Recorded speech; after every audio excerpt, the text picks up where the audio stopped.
Representative Ward. Speaker, I want to, in continuation of support, but I wanted to underscore one of the comments from the representative of Manoa. At this point in history, parents are more educated than their children.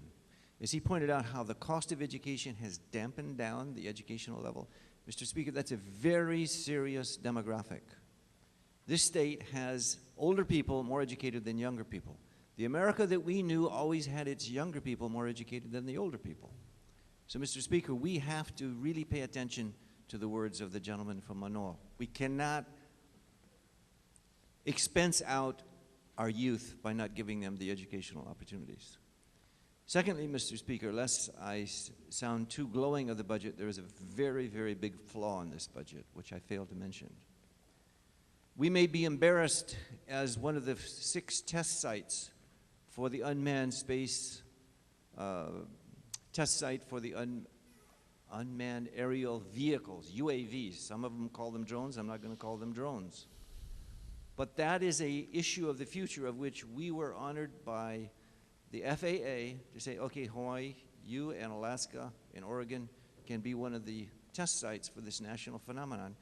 But the money that we were going to put up to get it organized, to get it structured so we could be one of the best test sites in the U.S., we gave it a 0.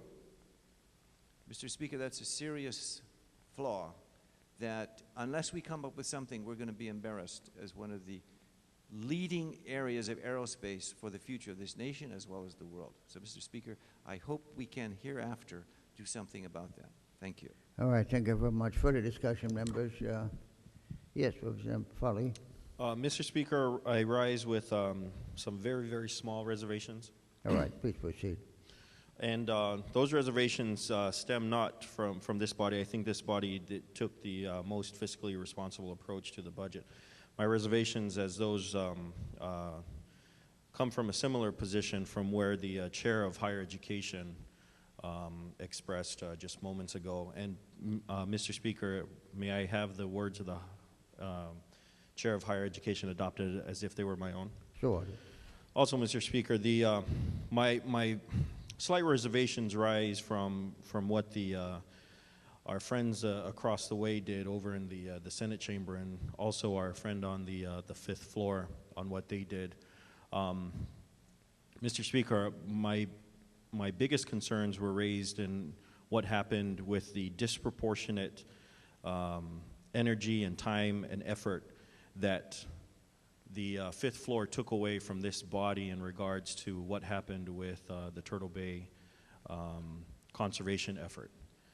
I think if the 5th floor had taken a more responsible approach to this, there are a number of bills that unfortunately fell on the wayside because we had to huddle together to figure out exactly what it was we were going to do, and many, many good measures, Mr. Speaker. And I sat in a number of these conference committees, especially on those on education, that didn't get the time and attention they deserved because the way the 5th floor conducted itself took away from the House doing its business in the most effective way, Mr. Speaker. And so I do have those reservations that have to do with the 5th floor, Mr. Speaker, and what our friends in the Senate chamber did. So with that, Mr. Speaker, I support this measure.